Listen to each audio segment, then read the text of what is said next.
2,000 years ago, a boy was born in the ancient land of Macedonia. His name was Alexander the Great.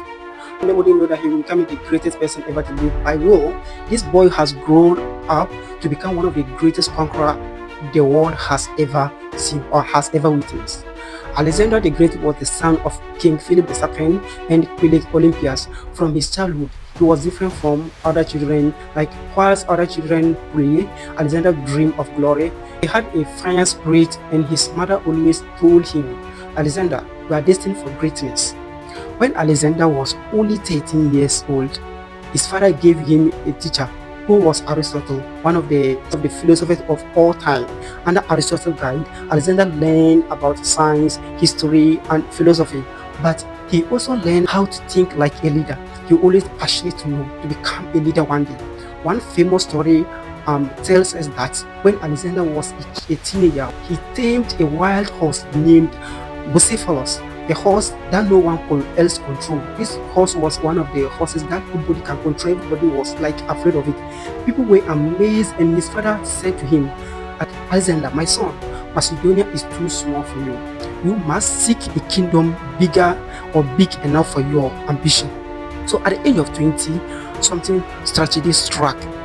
King Philip was assassinated, and Alexander became the king. Now he has the will to do whatever he wants. So many thought he was too young to become the king, but Alexander proved them wrong. He was bold, fearless, and he dreamed of building an empire greater than anyone had ever seen before. And he planned to become the greatest person to even succeed his father. Alexander set out on a journey of a conquest. He marched east with his army, crossing into Asia. His first great test came against the mighty Persian Empire, ruled by King Darius III. The Persians had a much larger army, but Alexander fought with strategy and courage. In the Battle of Issus, he defeated Darius, sending shocking waves across the ancient world. People was shocked this young guy has able to conquer Darius, and people were afraid of him. So when he started battle after battle, city after city, he fought relentlessly and conquered many cities.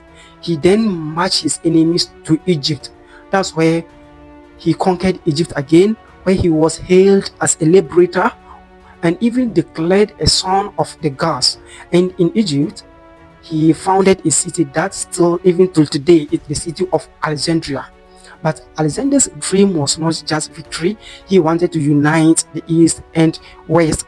Not only, he encouraged his soldiers to marry Persian women, and he dressed in a Persian style, the way the Persian people dressed. He sometimes dressed in such a style. Shockingly, many of his Greek companions became very astonished. For 10 years, Alexander and his army marched thousands of miles. They crossed deserts, rivers, and mountains, defeating every army that stood in their way. They conquered everybody, making a great name in history ever. His greatest victory came at the Battle of Gaugamela. At the Battle of Gaugamela, where he finally crushed the Persian Empire once and for all. Imagine, Persian Empire was one of the greatest empire ever, but Alexander at a younger age has been able to conquer all of them. But Alexander's hunger for the conquest never ended there. He didn't stop there. He pushed further into India, where he faced elephants in the battle for the first time. People are using elephants to fight you. How will you feel? Though victorious, his soldiers grew tired. His soldiers were tired because they had been traveling for a long day. They had been fighting for years and wanted to go home. At the banks of the river Hyphasis, his army refused to march further. They refused because they become tired and they want to go home. For the first time, Alexander had to turn back home. They didn't defeat him. He just decided to turn back home. On his return journey, tragedy followed. His beloved horse, Bucephalus, that horse, he died, and Alexander named a city after this horse. He grew weaker, but his ambition still burned. That was in the year 323 BC in Babylon. Alexander suddenly fell ill, one of the weakness. Some say it was a fever, or they whispered it was a poison, that maybe somebody has poisoned him. Whatever, the truth, at only 33 years old, the greater conqueror of the world died. Now, his people were worried because when he died, who will succeed him? So what they did is that they decided they approach him on his deathbed and asked him, who will succeed you after you died. What he said was, he didn't say this person, he didn't say this person. He said to the strongest, not the weakest, not anybody, not any influential people, but to the strongest. And so his empire, stretching from Greece to Egypt all the way to India, was divided among his generals. His general divided his empire to each other. Though he died at a young age, Alexander's name lived on cities and still lives on. Cities he founded thrived for centuries, and his legacy or legend inspired kings, emperor, and dreamers for generations.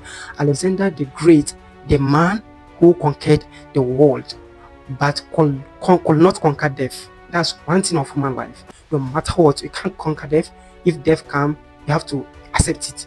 If you love this brief history story, don't forget to give us a follow and also share this video and comment the next history that you want us to do on the comment section. Thank you so much.